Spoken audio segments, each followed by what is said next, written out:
Often a mystery is about what happened at the end. How did we end up where we are?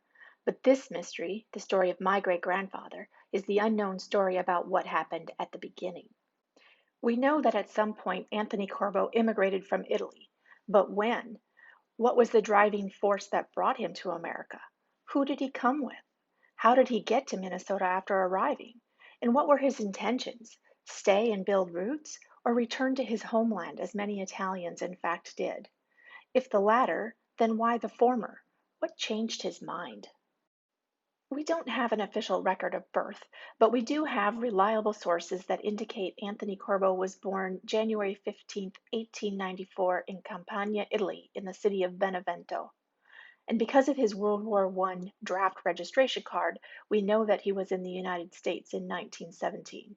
But that leaves 23 years unaccounted. In 1894, as with today, the first 23 years of life were the most important and arguably the most interesting. In many cases, it would have been half of a lifetime. What filled those years for my great grandfather? Most our family stories indicate that he came alone prior to World War I and sent for his betrothed after the war, marrying in St. Paul, Minnesota on July 14th, 1920. But once again, we're missing key information: a marriage certificate, actual war records that indicate where and when he served, if at all, when and how did he become a U.S. citizen, and with whom he lived in those early years. From 1920 forward, we have a pretty good picture of his life.